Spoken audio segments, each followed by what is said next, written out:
আসসালামু আলাইকুম। এখন শীত প্রায় শেষের দিকে আর মাত্র কয়েকদিন পরেই পুরোপুরি গরম পড়ে যাবে। এবছর আমরা যে পুকুরগুলিতে মাছ ছেড়েছিলাম সেই পুকুরগুলির পানি আস্তে, আস্তে শুকাতে শুরু করেছে এবং আমরা আস্তে, আস্তে একটা পুকুরের মাছ ধরা শুরু করেছি আলহামদুলিল্লাহ। আমাদের এলাকাতে আমাদের ২ টা খামার রয়েছে। এটা আপনারা অনেকেই জানেন। তো আমরা একটা খামার থেকে আরেকটা খামারে যাচ্ছি আজকে মাছ ধরার জন্য। ওখানে আমাদের কিছু শিং এবং মাগুর মাছ এবং হচ্ছে যে এখানে আমাদের কিছু কই মাছ ছাড়া ছিল। পুকুরের পানি কমে যাওয়ার পাশাপাশি এখানে আরো একটা সমস্যা হচ্ছে উপর থেকে চিলে এসে মাছ ধরে নিয়ে যায় এবং এই চিলগুলিতে অনেক বেশি পরিমাণে মাছ আমাদের খেয়ে ফেলছে, যেটা আমি আপনাদেরকে দেখাবো ইনশাআল্লাহ। তো আমরা ৪-৫ জন মিলে একটা নসিমন নিয়ে আমরা চলে এসেছি পুকুরের পাড়ে এবং আমাদের যে মেশিনটা রয়েছে মানে সজীব মামার যে মেশিনটা রয়েছে এই মেশিনটাকে আমরা নিয়ে এসেছি এবং এসেই আমরা আমাদের কাজ শুরু করে দিয়েছি। প্রথমে পুকুরে আমরা মেশিনটাকে সেট করে দিয়েছি। এর পাশাপাশি আমরা পানি উঠানোর জন্য একটা পাইপ দিয়ে সুন্দর করে এখানে সেটআপ করে তারপর হচ্ছে আমরা এখানে অপেক্ষা করব। পানি শুকিয়ে গেলে এখান থেকে মাছ ধরে নিয়ে আমরা রেখে দিব একটা ড্রামের মধ্যে। একটা বলতে যে কয়টা ড্রাম আমাদের লাগে সেই ড্রামের মধ্যে আমরা রেখে দিব এবং আগামীকালকে ফজরের পরে বা ফজরের একটু আগে আমরা রওনা দিব এবং এগুলোকে আড়তে নিয়ে আমরা বিক্রি করে ফেলবো ইনশাআল্লাহ। তো দেখা যাক কি পরিমাণ মাছ আমরা এখান থেকে সংগ্রহ করতে পারি।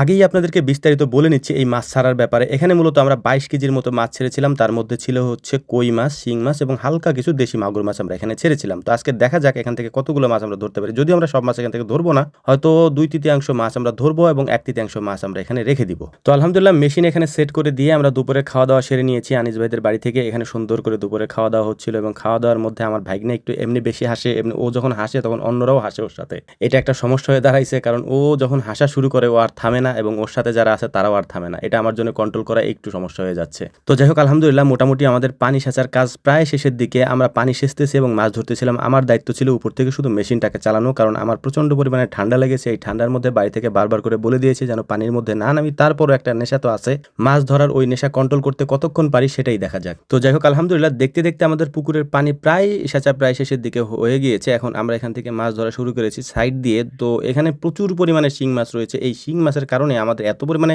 ভয়ে ভয়ে মাছ ধরতে হচ্ছিল যে আসলে আমি নিজেই অবাক হয়ে যাচ্ছিলাম যে জীবনে কোনোদিন এত ভয় নিয়ে পুকুর থেকে মাছ ধরি নাই, যত শিং মাছই থাকুক। কিন্তু এখানে তো পা দেওয়ার সাথে সাথে শিং মাছ, যেখানেই পা দিচ্ছি সেখানেই শিং মাছ এবং একজনও বাদ নাই যারা হচ্ছে যে এই শিং মাছের কেতা বলি আমরা আর কি, এই কেতা বা কাটা খায় নাই আর কি। এবং প্রচন্ড রকমের ব্যথা, এই ব্যথা উপেক্ষা করেই হচ্ছে মাছগুলিকে আমাদেরকে ধরতে হবে, কারণ আগামীকালকে যেহেতু রোজা মানে রমজান মাস শুরু হয়ে গেছে, তাই রমজান মাসের আগে এই কাজগুলি আমাদেরকে মোটামুটি শেষ করতে হবে।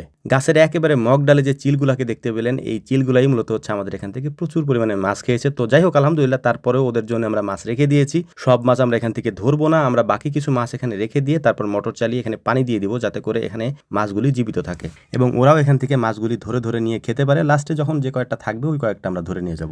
যাই হোক লোভ সামলাতে না পেরে, অর্থাৎ মাছ ধরার লোভ সামলাতে না পেরে পুকুরে নেমেই পড়েছিলাম। প্রচুর পরিমাণে কাদা এবং আমাদের প্রায় অর্ধেকটা পর্যন্ত দেবে যাচ্ছিল কাদার মধ্যেই মাছ ধরেছি, কারণ এটা একটা নেশা, মাছ ধরতেই হবে। তো আলহামদুলিল্লাহ মাছ ধরা কমপ্লিট হওয়ার পরে আমরা এখন মূলত এখান থেকে চলে যাবো। এই মাছগুলিকে ধুয়ে পরিষ্কার করে তারপর এই মাছগুলিকে আমরা আগামীকালকে সকালবেলা ফজরের আগেই আমরা নিয়ে যাবো হচ্ছে আড়তে নিয়ে মাছগুলিকে দিয়ে আসবো ইনশাল্লাহ। সে পর্যন্ত আমাদের জন্য দোয়া করবেন। আসসালামু আলাইকুম রহমতুল্লাহ।